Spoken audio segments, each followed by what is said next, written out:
Just want to take a couple minutes and go over this 6.7 Fummins swap. This is in the 2008 Ford Super Duty. And this is an 08 6.7. It's got a 5.9 intake rail system on it. Just the way the parts ended up around here. It uses a tack helper to take the Cummins crank signal and convert it so the Ford can read it. Keeps the dash happy, your heated seats working, all that sort of stuff. As far as the upper rad hose, you just cut off the factory one, tee it in like that, and that's your filler. No overflow, no degas, no nothing like that. I've done several trucks, no issues with it at all. What I did in this one is use the grid heater relays right there, and the Ford glow plug module is back in there. You can just kind of see it, the green thing there. And basically that turns on the grid heater, so your dash matches what the grid heater is doing. Nice and clean, super easy. This one is running a Dodge alternator. We have a fix for the dash to make the dash happy so you're not looking at lights. And this is running 363 Borg Warner turbo. It's a nice combo with this. Has lots of mid-range, low-end grunt. You wouldn't even know it's not a VGT turbo. And then for the intake, just some parts off Amazon, a filter, piece of Lexan, and then the barrel and intake temp sensor there, map sensor for the Cummins there. It all works really well, nice fresh cold air, no filter sitting under the hood, that kind of crap. The lower hose is just a flex hose. It's all the part numbers can be found in our FAQ page on the website. That's really the biggest things under the hood. As far as power steering, got our own brackets and use a Ford 6-liter high pressure line, and it fits quite well. It's that line right there, and it just pops right under, fits, clears.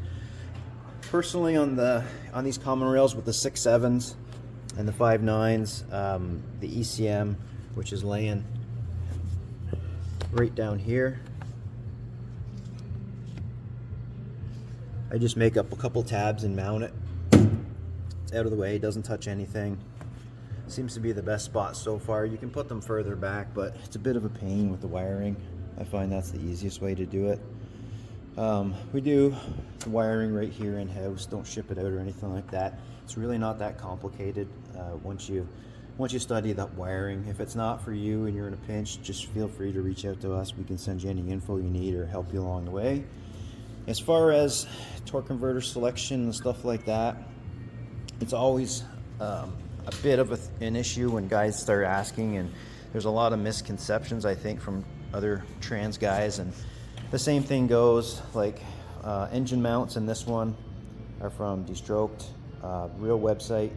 You can get real support, unlike some of the sellers on Facebook that make stuff, you know, on the side. This is what we do for a power steering bracket.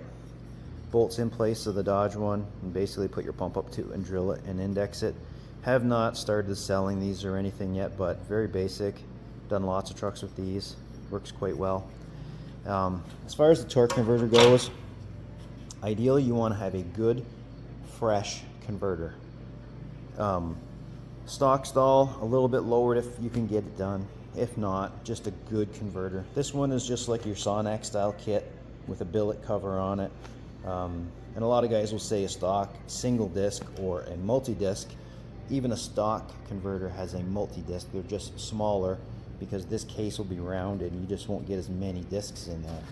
So just a good converter, good tuning, and they work extremely well. And as far as under the truck, the front drive shaft basically has a spacer on it. It's a Pro Comp spacer. And then the rear shaft is a one-piece custom-made shaft. And then the rear cross member for the trans just goes in the V10 gas holes, and that's it. They drop in. As far as fan clutch on this one has a set of 7.3 blades and then an older mechanical clutch on it. They work pretty decent. We're looking into doing some tricks and some wiring for some newer, like 13 plus style. If I can get a picture in there, but that's all it is. Nothing too fancy. It works well. You'll have AC in the summer. As far as AC lines, what we've always done is buy the Dodge lines, Dodge compressor on here, and just TIG weld the one line. It's buried down in there. You can just kind of see it where it's joined right there. Not the best, but right there. And then the other line, it reaches all the way around to the front, and it pops right in. And that's really it. It's pretty straightforward once you get into it. If it's your first swap, it most definitely will take you a lot longer than what you think. Dipstick tube, that is your 5.4 gas trans dipstick tube, and they fit in there very, very well. For the exhaust, just a factory Dodge exhaust with the mounts moved and rehung.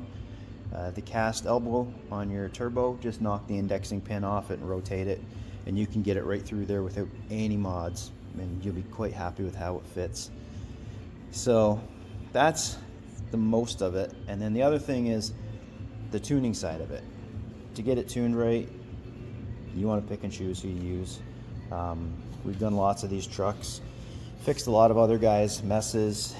Even if you have your tuning done somewhere else, feel free to send us a data log and we'll analyze it for you at no cost. And as far as trucks go, this one has a 6.7 starter on it off a Ford.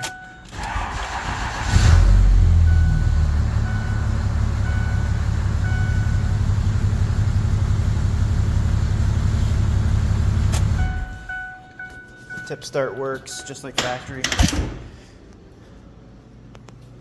I don't think there's too much else. I'm sure there is, but feel free to ask. And again, just go to the website under the FAQ page, and there's a lot of info can be found there.